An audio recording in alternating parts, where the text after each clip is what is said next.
రాష్ట్ర వ్యాప్తంగా మున్సిపల్ కార్మికుల సమ్మెతో నగరాలు పట్టణాల్లోని వీధుల్లో చెత్త పేరుకుపోతుంది.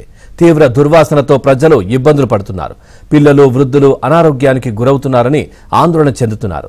ప్రభుత్వం 2 దఫాలుగా జరిపిన చర్చలు విఫలం కావడంతో సమ్మెను కొనసాగిస్తున్నారు కార్మికులు. ఇక ప్రైవేట్ వ్యక్తుల ద్వారా చెత్త తొలగింపునకు ప్రభుత్వం చర్యలు చేపట్టగా కాంట్రాక్ట్ కార్మికులు అడ్డుకుంటున్నారు. దీనిపై మరింత సమాచారాన్ని మా కరెస్పాండెంట్ ప్రసాద్ అందిస్తారు.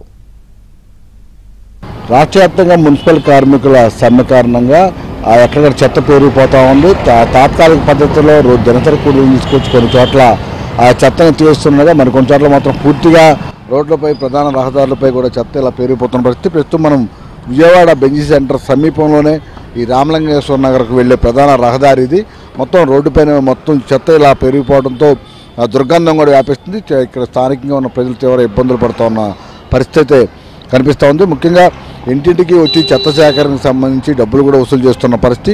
అయితే కాంట్రాక్ట్ కార్మికులను రెగ్యులేట్ చేస్తామంటూ జగన్మోహన్ రెడ్డి గతంలో ఇచ్చిన హామీని అమలు చేయకపోవడం, సమాన పనికి సమాన వేతనం ఇస్తామని చెప్పిన హామీ కూడా నెరవేర్చకపోవడంతో ఈ కొన్ని రోజులుగా మున్సిపల్ కార్మికులు సమ్మెబాట పట్టారు.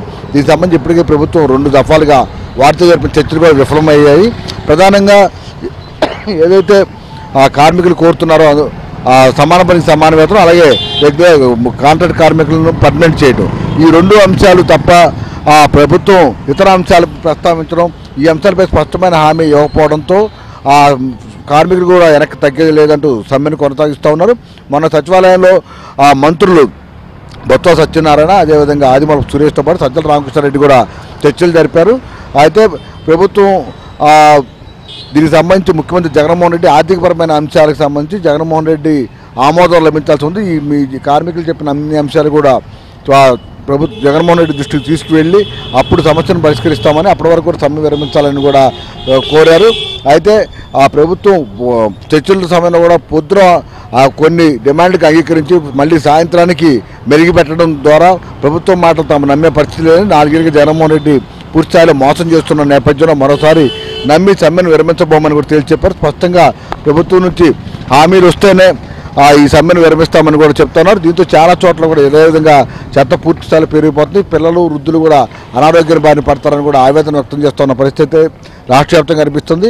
ఇక విజయవాడలో కూడా చాలా ముందు కాలనీలు అపార్ట్మెంట్ల దగ్గర అయితే మరింత చెత్తను అసలు తీసుకెళ్లే పరిస్థితి కనిపించలేదు. కేవలం ప్రధాన రహదారుల దగ్గర మాత్రం ప్రైవేట్ సిబ్బందిని, అంటే రోజు దినసరి కూలీలుగా తీసుకొచ్చి కొంతమంది పర్మనెంట్ కార్మికులతో కలిపి చెత్తను ఎత్తివేసే కార్యక్రమం చేపడతారు. దీనికి సంబంధించి కూడా ప్రభుత్వం కక్షపూర్తిగా కావాలనే ఈ విధంగా పోటీగా ప్రైవేట్ వ్యక్తులు తీసుకొస్తుందంటూ నిన్న మొన్న కూడా చాలామంది కాంట్రాక్ట్ కార్మికులు వారిని అడ్డుకోవడం జరిగింది. దీంతో ఇరు వర్గాల మధ్య కూడా ఘర్షణ వాతావరణం నెలకొన్న పరిస్థితి. దీంతో పర్మనెంట్ కార్మికులు కార్మిక సంఘాల నేతలు వారికి సర్ది చెప్పిన పరిస్థితి కనిపిస్తుంది. మొత్తం మీద ప్రభుత్వం వెంటనే స్పందించి మున్సిపల్ కార్మికుల న్యాయమైన డిమాండ్ పరిష్కరించే దిశగా ఆలోచన చేయాలి.